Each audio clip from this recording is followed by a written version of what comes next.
Hello and welcome to the Monster Painter. This week I take on all 75 miniatures in the Dungeons & Lasers Encounters stretch goal box. And let me tell you, it almost kills me. And if you watched the end of the video, you could find out how you could win this fabulous Monster Painter t-shirt. Isn't that awesome? Alright then, let's get started, and as always the first step is opening up the box. Unsurprisingly, it is jam-packed with sprues. These crowdfunding campaigns love to entice consumers with an ever-increasing number of stretch goals, and the Dungeons & Lasers Encounter campaign certainly delivered on that promise. There is a lot of stuff in here. An awful lot of stuff in this stretch goals box. Oh my god, I am not kidding. There is a heaping pile of sprues in this box, full of different models. It's time to start clipping them off those sprues and getting them together. So out come the snips. I'm going to clip off all the simple one-piece models and all the 2 or 3 part pieces of scatter terrain. Then, mindfully, using my trusty utility knife, I will trim and clean everything up, getting it ready for the next step, assembly. So the first round of models are all clipped and cleaned up. For the most part, these are simple and straightforward models to assemble. I just dry fit them together and skip the assembly instructions. I kind of enjoy the simple puzzle quality of doing it this way. Overall, this is one of the most fun and satisfying steps in the project. It's always nice to watch the assembled models start to pile up. Uh-oh! Ouch! One of the clear plastic models broke during handling. They seem a little more rigid than the other models, so be careful. I'm going to have to deal with this later in the video. Now it's time to assemble all those stretch goal monsters. At this point, there is no escaping the need to use the assembly guide. These models are too complex and too fiddly to do otherwise. Archon Studio provides an online guide you can access by scanning the thingy on the box. It's no small feat to get everything together, but patience and a careful look at the guide will get you there. After assembly, the models are going to have to be attached to their bases. The kit comes with an ample number of scenic bases. I admit I'm not too crazy about them. They're kind of stylized and rather lumpy, and I'm worried they're going to be nothing but a headache. Yep, I was right. The scenic bases are a headache. Some of the models glued onto their base no problem, others were a struggle, and some were a downright nightmare. For those troublesome models, I had to use the utility knife to shave down some of the lumpy parts on those irritating scenic bases. This was so the model had a nice flat surface to attach down to. I also scored the model's contact points with the same utility knife. This gives the glue more of a surface area and more texture to work on, and it creates a stronger bond. Really, this is nothing special, but rather it's proper by-the-book assembly techniques, and it's nothing I should complain about having to do. Alright, now everything is assembled and glued together, and almost everything is attached to its base. So let's take a look at what we're dealing with here. And it's a crazy cavalcade of fantasy miniature fun. The stretch goal box is not as tightly themed as the other Dungeons & Lasers Encounter boxes, so we are treated to a wide variety of models that could be useful in a whole bunch of various settings. These are really lovely models, characterful and nicely designed, with tons of narrative potential. And my god, there are a lot of them. It's a real avalanche of stuff pouring out of the stretch goals box. Oh boy. I have bitten off a lot to chew. Some of them look fairly simple and will be able to take a quick, easy paint job.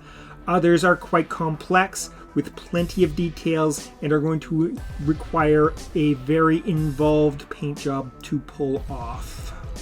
And it just keeps coming. It's quite overwhelming, and I really have my work cut out for me here. There is a lot of variety, so not much of an opportunity to batch paint the stuff. It's a good thing these models are quite a bit of fun, or this project could turn into a merciless, tedious slogfest. Alright then, try as I might, I could not attach a handful of models to their bases. For the Druid and the Ogre, I'm going to break down and attach them to regular flat bases. As for these damn crabs, I am at a total loss as to what to do.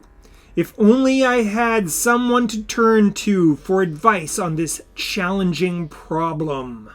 Hi, I'm Mort from Indungeoned, and it's about time I made a cameo in one of Les's videos.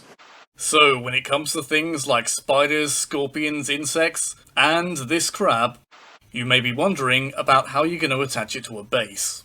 Well, this is how I do mine. You are going to need a thick paperclip, a drill of the same diameter as the paperclip, some gel type superglue, and some cutters you don't mind getting ruined. Pre-ruined like these ones here is fine. So what I'm going to do is I'm going to flip this crab over onto its back and attack its weak point for massive damage.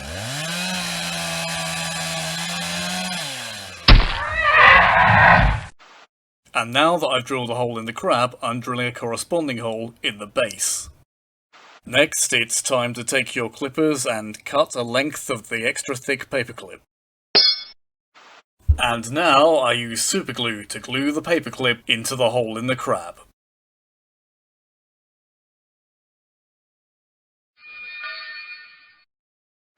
And all going well, the crab can now be pinned to the base. But don't glue it down to the base just yet, because you can make painting a lot easier for yourself if you attach the crab to a cork, like so. This allows you to get underneath the miniature and gives you something to hold it by. And now, back to Les in the Monster Painter studio.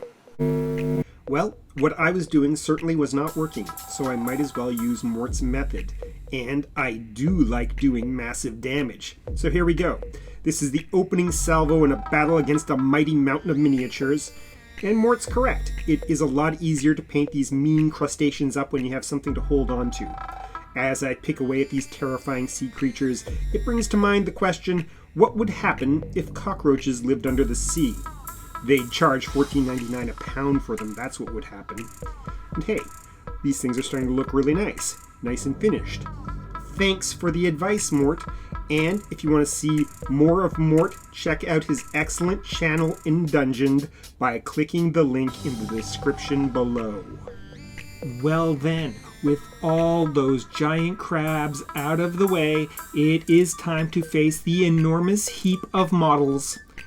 I have primed them all up with acrylic gesso, and now I'm going to start all the paint jobs. So, of course, things start slowly. I put down some base coats, try to pick off the low-hanging fruit, you know, finishing the simplest models to get that little teaspoon of endorphins, and try to keep the momentum for the project going. Naturally, I work on the novel bits of scatter terrain first. There are some very imaginative and zany things in this box, and they are going to be perfect for my favorite game, Frostgrave. The old city of Felstad can always use another broken down statue or bizarre looking obelisk. And because of Frostgrave, which is a terrain heavy game, I paint up a lot of terrain. And subsequently, I post a lot of photos of painted terrain on social media. I am always getting asked how I get the mossy look on my scatter terrain. Well, nothing could be simpler. It's just a wash of sap green along the base of the model with a little line of clean water along the top to create a gradation. No fussing, just let gravity do the work. This helps make the model look like part of an environment, and it helps integrate the model with all the other models that are finished in a similar way to create a tabletop environment. I'm pretty happy. This is going to make an excellent addition to the frozen city of Old Felstad. Okay then, still a long way from checkmating this project. Onward, ever onward with this zany terrain. The stretch goals box contains 75 models, which is huge, and being stretch goals, there are so many unexpected things in here. Giant mushrooms, plants, both normal and carnivorous, the weirdest and most imaginative of terrain, piles and piles of stuff. A pile of models like this can be super intimidating, and only a fool would try to paint them all. So don't be a fool like me and try to take on the whole terrifying lot. Be more like Mort. He told me he wasn't going to try to paint the whole thing, but he was instead going to paint what he liked, what he needed, what he could use, and what inspires him. Infinitely more sensible. But this video has turned into a dreadful construct of my own design. And speaking of hideous constructs, this kit doesn't just contain crazy high fantasy terrain, there are a bunch of monsters in it, so I am going to get them going with a dry brush layer of portrait pink on this abomination. And yeah, it's back to the scatter terrain. This stretch goals box is a deep, deep pool of cool stuff. I got this mountain of gray sprues as part of a crowdfunding campaign on GameFound that I supported sometime in the not too distant past. I don't remember exactly when. I loved the core boxes, thought the price was good, checked the track record of Archon Studios, and then put down my chips without even thinking about the stretch goals.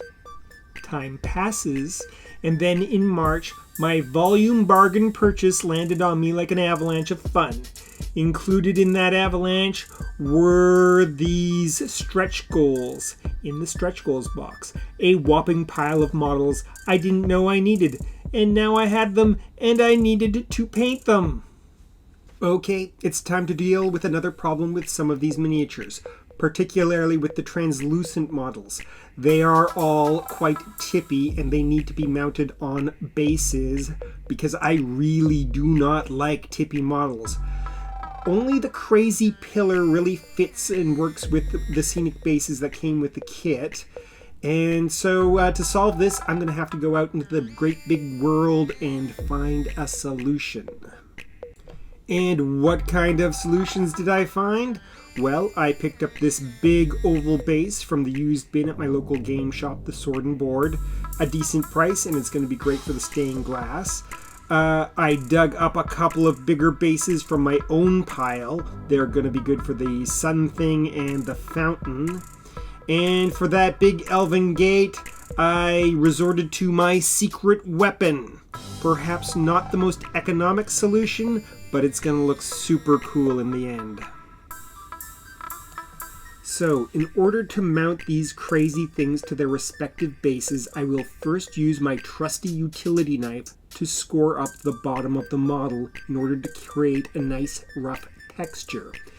And with the advanced technology of a pencil, I will mark out on the base where the model will attach, and with that same good old knife, I will score up that part of the base.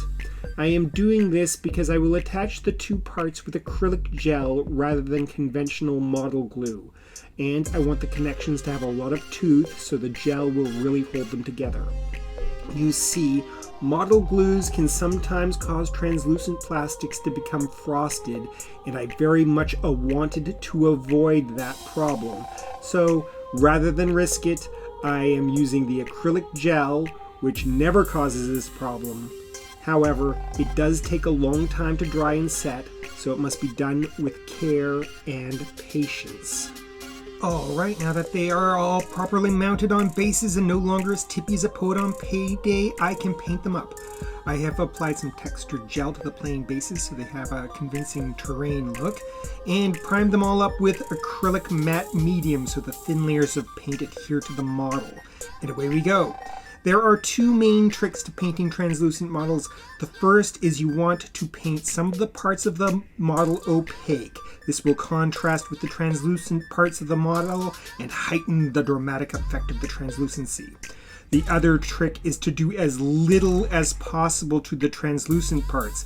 Every layer of paint you apply reduces that transparency and diminishes the effect. Follow these principles and you can get some really stunning stuff. Oh yeah, and I used a little bit of gel to repair that broken branch. It's on there nice and solid now, and you'd never know it was ever broken.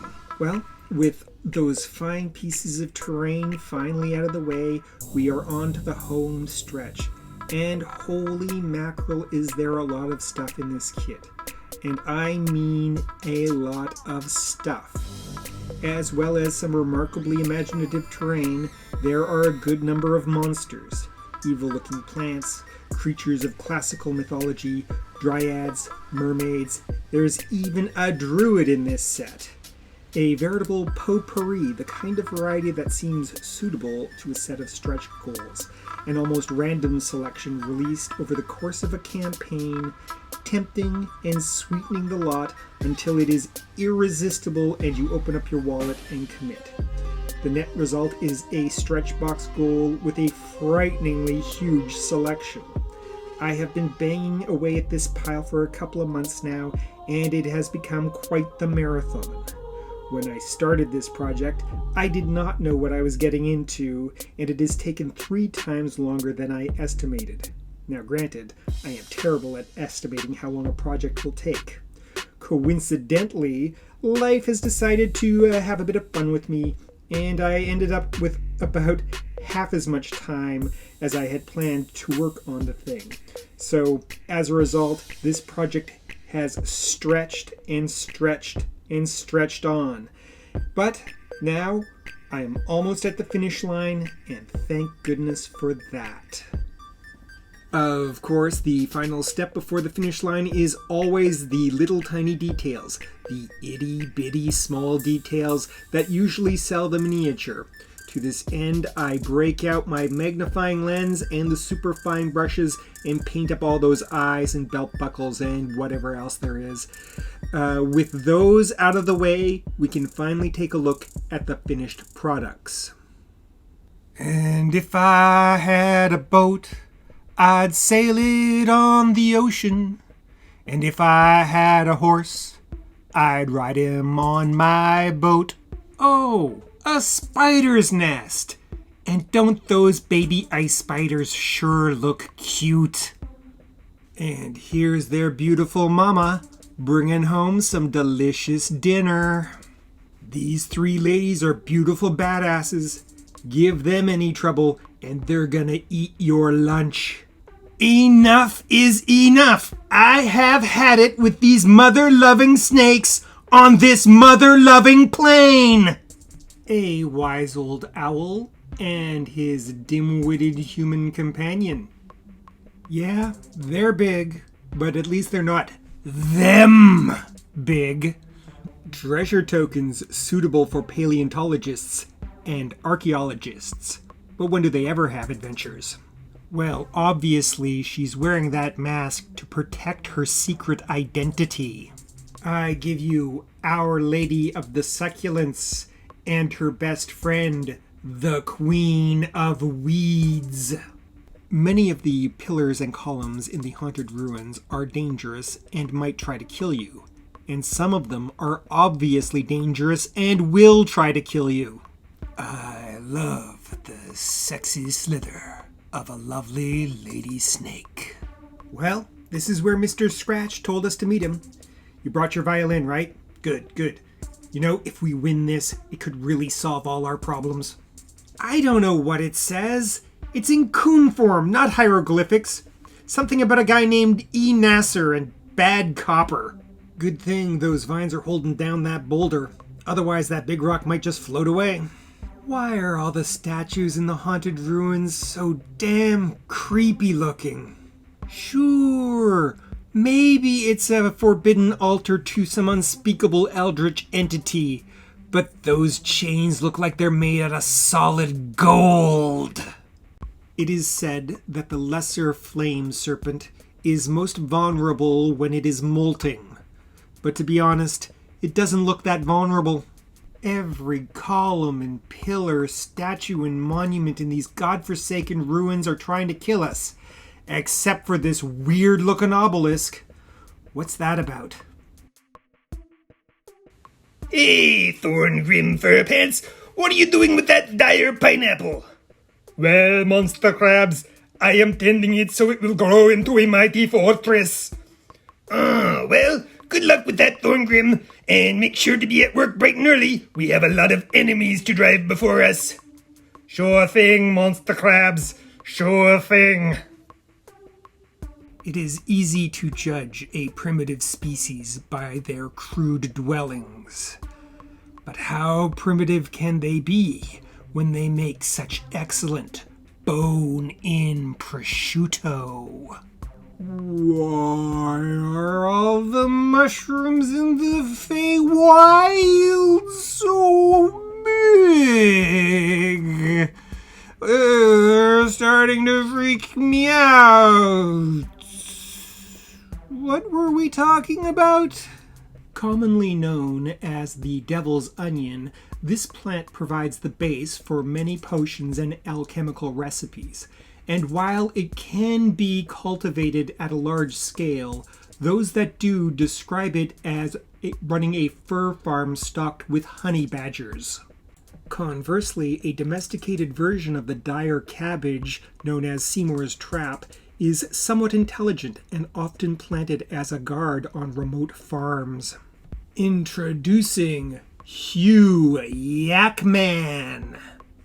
Everything around here has been smashed to rubble except for this delicate stained glass. Kinda weird, eh?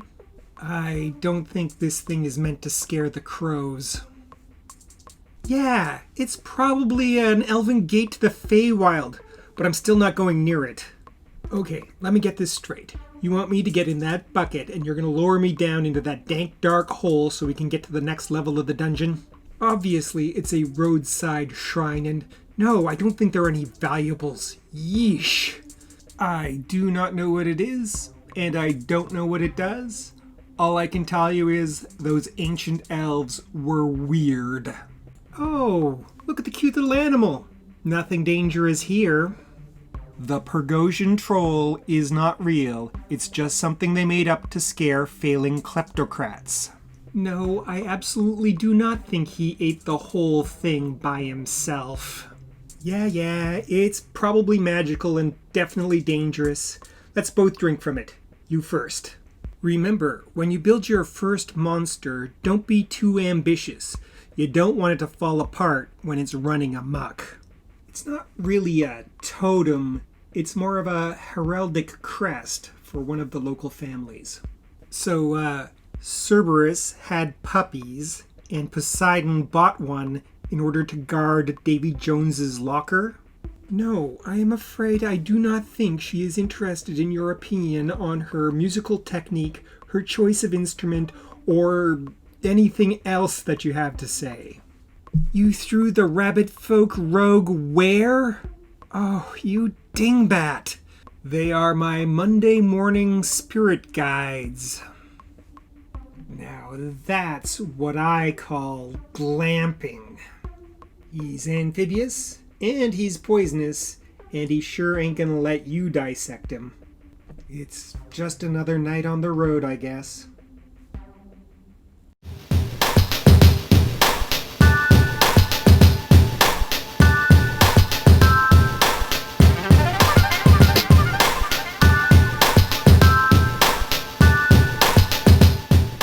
Ignore her.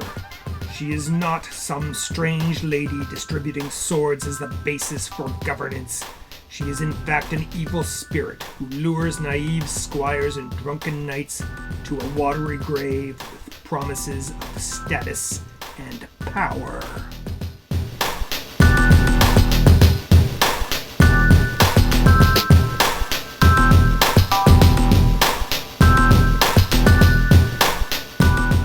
Well, lads, I'm not gonna lie to you, this is a quality shrubbery. A lot of questing knights are looking for this kind of high-end underbrush. It's expensive, but I like you, kids.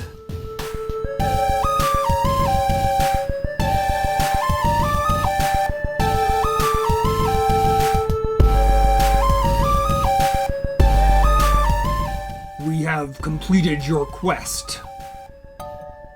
Present your sacrifice.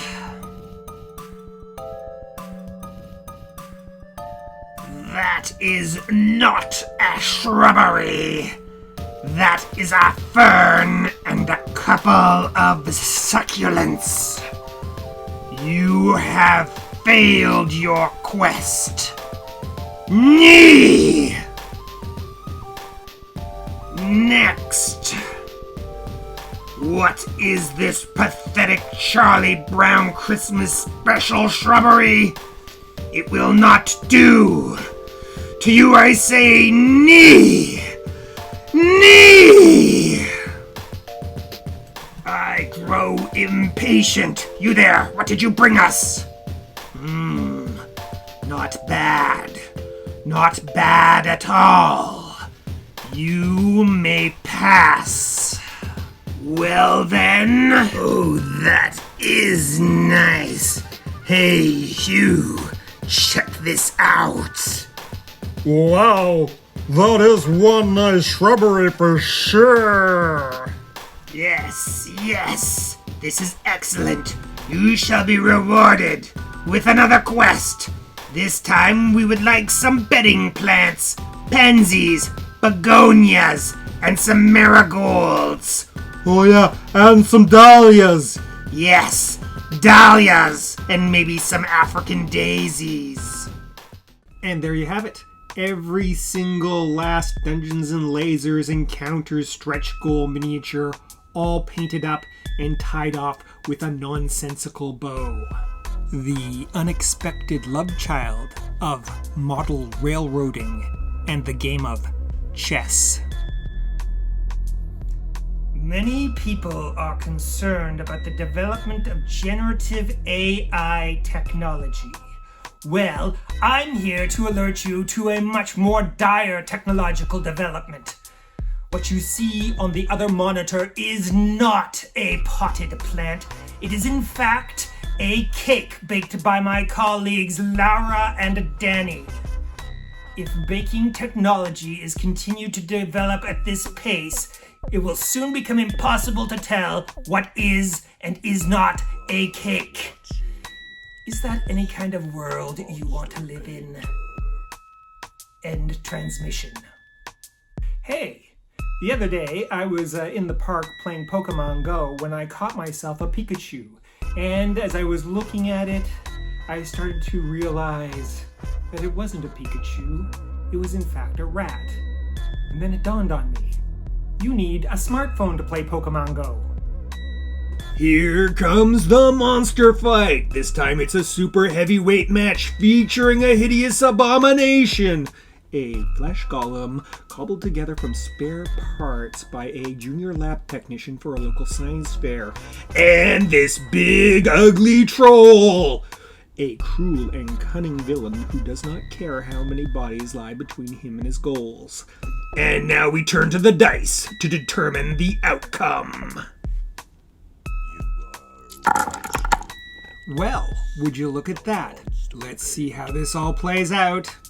I'm gonna smash your head open.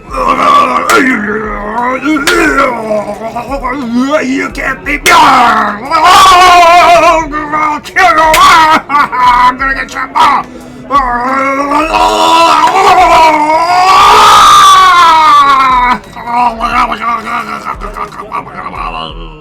There you have it. The abomination has defeated the villainous evil troll.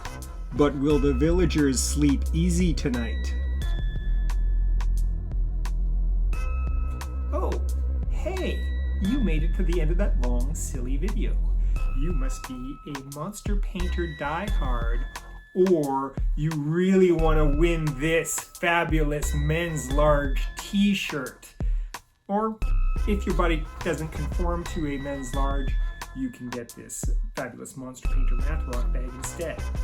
All you have to do to win these wonderful prizes is leave a comment in the comments section down below. Use the word contest in your comments so I know that you want to enter and win.